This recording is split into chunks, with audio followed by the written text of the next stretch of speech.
des nuages dans le ciel. Dans une île déserte, au pays des bonbons, vivait Marcel qui avait une barbe d'1 mètre de long. Il portait des bottes clouées. Il était marchand de bonbons. Cet homme pouvait faire des friandises en forme de boule, de cœur et de serpent. Bonjour petit garçon, que veux-tu? Pour mon anniversaire, je désirais 23 paquets de bonbons qui contient des sucettes, des haribots, des carambars, des tagadas, des crocodiles. Pas de souci. À quel endroit je dois livrer ces gourmandises? À la rue des Étoiles, numéro 99. Je note.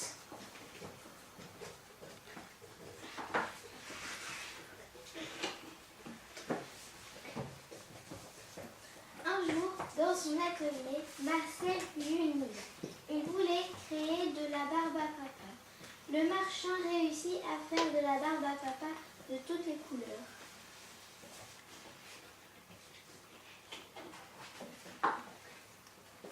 Elle était tellement légère que les gourmandises montèrent dans le ciel et se transformèrent en nuages.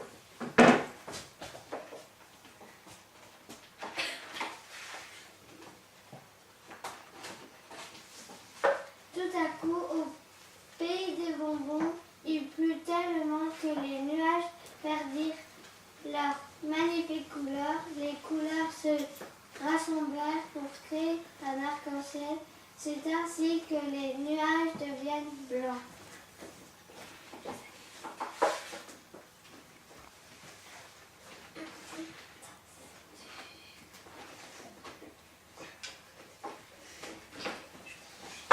Marcel, l'inventeur de barbe à papa, rencontra une femme. Elle s'appelait Jessica. Elle adorait les bonbons. 1 an plus tard, ils se marièrent et eurent beaucoup d'enfants qui aimaient énormément les barbes à papa.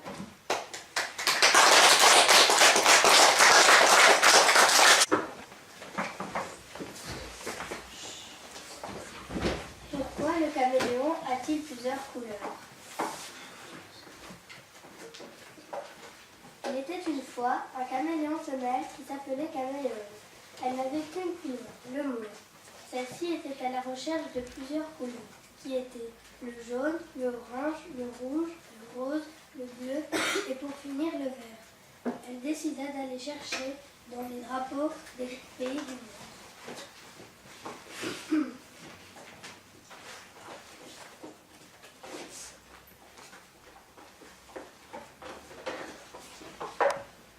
Son voyage débuta en Libye.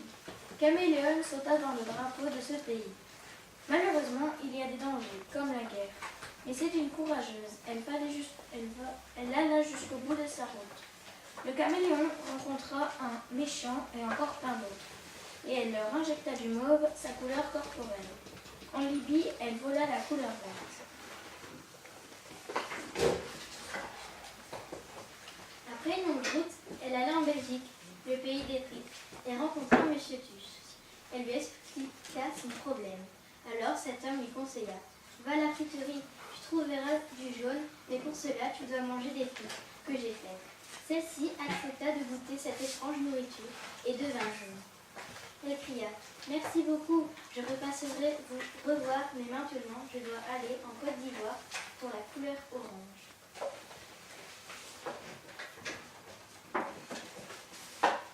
Elle prit le train et arriva dans ce territoire africain.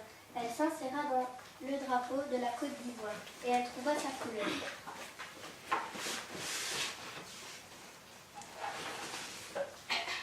Pour finir, elle termina son périple en Autriche pour rencontrer la panthère rose. Elle lui demanda de lui donner un peu de couleur rose, mais celle-ci refusa. Toutefois, le caméléon insista tellement que la panthère lui donna. Merci, je reviendrai dans 8 ans.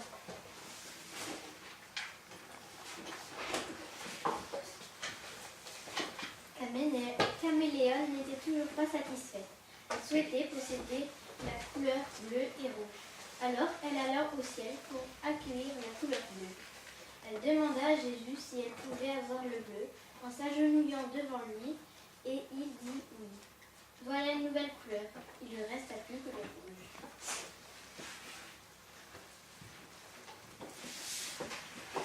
Elle alla chercher le rouge dans le cœur d'un homme amoureux, et celui-ci permit à Caméléon d'aller chercher la couleur dans son cœur. Elle dit à ce garçon, je reviendrai vous voir dans 6 ans. Merci.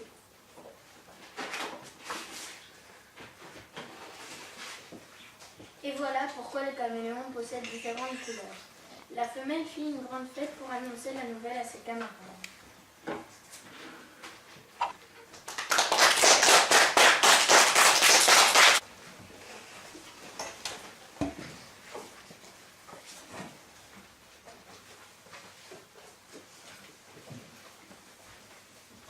Pourquoi les Asiatiques ont-ils les yeux bridés ?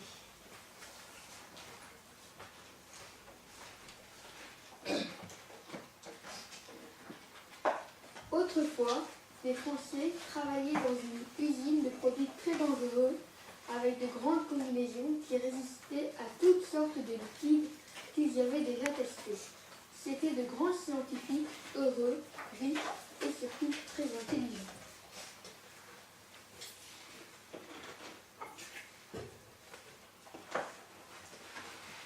Mais un jour, alors qu'il travaillait sur un nouveau produit très dangereux pour la population française, un scientifique trébucha sur un tuyau et renversa la fiole remplie.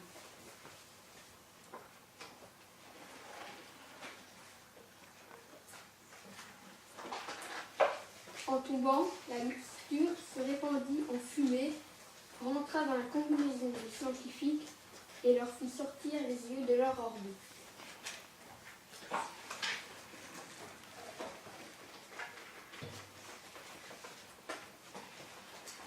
En entendant le bruit, les mécaniciens allèrent voir et virent par la fenêtre le désert. En l'observant, ils prévinrent directement le président français.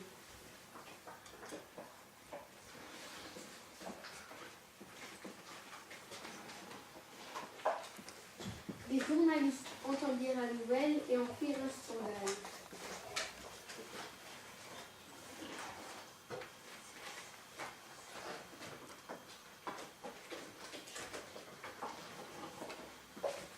Les Français se révoltèrent contre les savants, mais le président dit à la population « Ce sont des Français comme nous tous, cela n'était qu'un accident. » Mais personne ne l'écouta et ils continuèrent de les mettre de côté.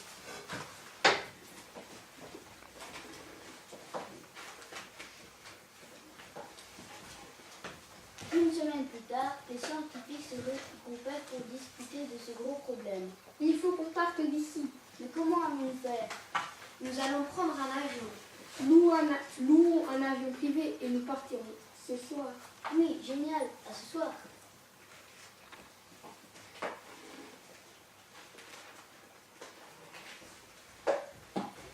Mais le soir du départ, alors qu'ils arrivaient en Asie, l'engin volant tomba en panne. Les scientifiques n'hésitèrent pas à prendre un parachute et à sauter de l'avion. Mais le vent était si fort et si violent que leurs yeux se remirent en place et se bridèrent. Voilà pourquoi les Asiatiques ont les yeux bridés.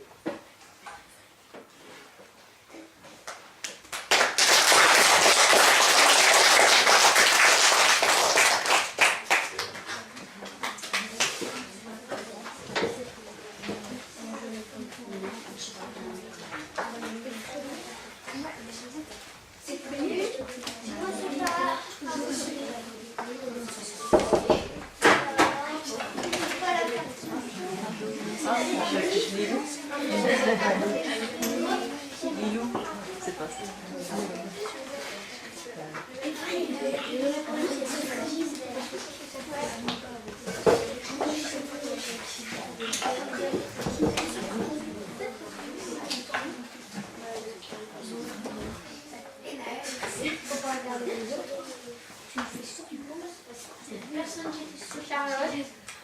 Parce que c'était rigolo. Kylian, pourquoi t'étais effrayée? Ou pas.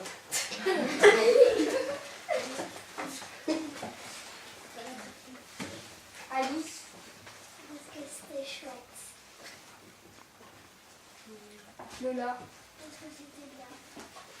Naël, Je sais pas.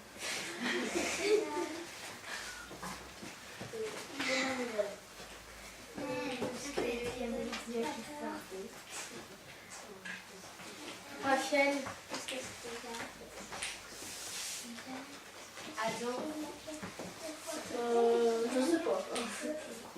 Ouais, c'est ça que vous allez dire.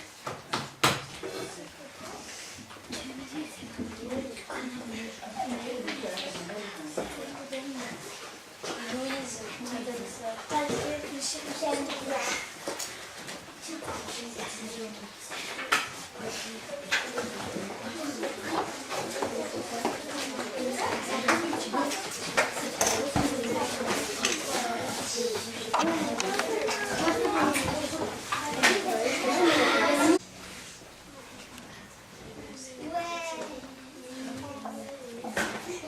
Pourquoi les mignons adorent-ils les bananes?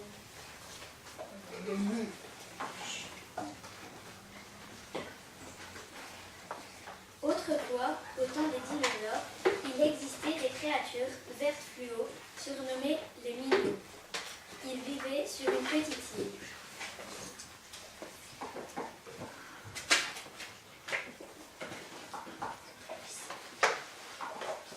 Mais un jour, l'île devint trop petite pour tous les mignons et ils décidèrent de quitter celle-ci. Ils se mirent alors à couper des arbres pour construire plusieurs radeaux. Quand toutes les embarcations furent finies, ils décidèrent qu'ils partiraient le lendemain matin.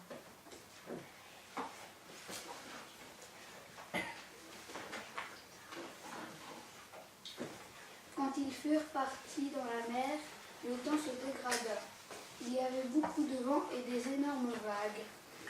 Les radeaux n'avaient pas de direction et les embarcations chavirèrent. Toutes les créatures furent évanouies et elles flottèrent dans l'eau pendant plusieurs heures.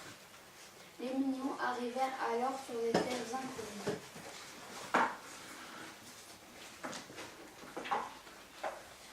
Les petites bêtes se réveillèrent, échouées sur la plage, et elles se demandèrent où elles se trouvaient.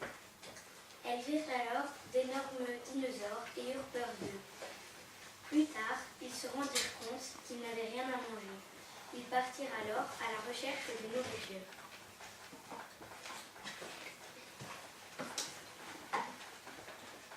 Un des leurs goûta d'abord un caillou et devint comme ça.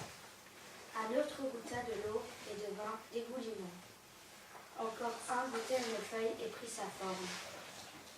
Le dernier goûta une branche et devint raide comme un piquet.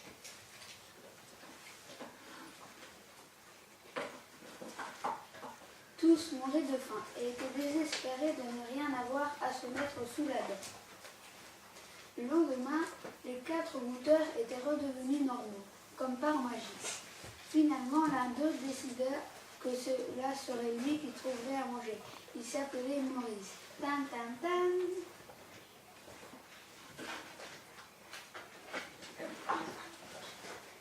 Il partit à la recherche de nourriture qui ne les transformerait pas.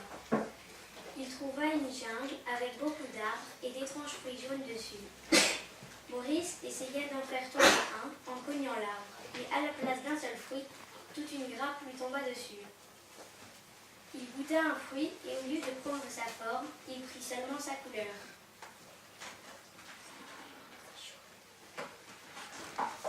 Tout content, il rentra auprès de ses camarades, les bras chargés de ses fruits. Il les distribua aux mignons, et toutes les créatures devinrent jaunes, mais ne prirent pas la forme de ce fruit qu'ils appelèrent Banana.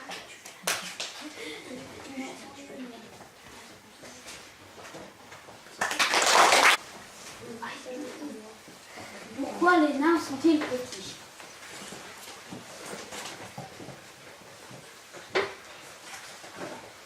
Il y a très longtemps, un monde de géants existait. Celui-ci s'appelait Géantosaure. Dans cet endroit, les habitants voulaient rétrécir.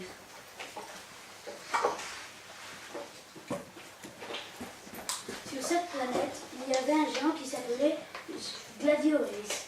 Celui-ci voulait sauver le monde en trouvant une potion magique qui diminue la taille des hommes. Il était très gentil, mais malheureusement, personne ne l'aimait. Le géant était mal habillé parce que sa famille était pauvre. Mais son père, lui, était roi, riche et radin. S'il trouvait la potion pour rétrécir, tout le monde l'apprécierait et sa famille serait très contente de lui. Dans ce même endroit, il existe un alchimiste qui savait faire toutes les potions, sauf rétrécir et grandir. Il chercha et ne trouva jamais les deux potions. Soudain, en mélangeant des produits au hasard, il trouva la potion. Mais en apprenant la grande nouvelle, Archibald, un Ménus qui souhaitait se venger du roi des géants, vola la potion.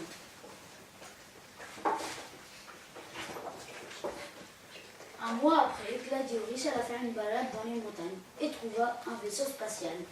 Le géant ne réussit pas à l'ouvrir. Alors, il appela les hommes moyens et leur demanda de venir avec des signes. Les moyens réussirent à l'ouvrir et trouvèrent un alchimiste astronaute qui avait 80 ans. Celui-ci dit « Bonjour tout le monde, je peux faire toutes les potions du monde, mais il y en a une que je ne sais pas faire, la potion de jeunesse. » Les géants demandèrent un échange entre la potion de jeunesse et la potion pour rétrécir. Ils acceptèrent le marché. Tout de suite, ils allèrent chercher l'alchimiste qui avait arrêté de créer des potions et le supplièrent à longueur de journée. L'alchimiste du village accepta et leur donna la dernière potion de jeunesse. Ils firent le marché. L'alchimiste astronaute but la potion pour voir si ce n'était pas une arnaque. Les géants, eux, ne la buvaient pas pour pouvoir reproduire la potion. Les géants affichèrent les pancartes pour venir la boire. Tout le monde but la potion. Mais le problème, c'est que c'était pour devenir nains. Et depuis ce jour, les nains restent nains. À la mort de son père, Gladiolus devient roi du monde des nains. Il promit à son peuple de faire régner la paix et l'amour. L'alchimiste, tout content du village, annonça « Je recommence à faire des potions ». Le peuple de nains, tout content, cria de joie.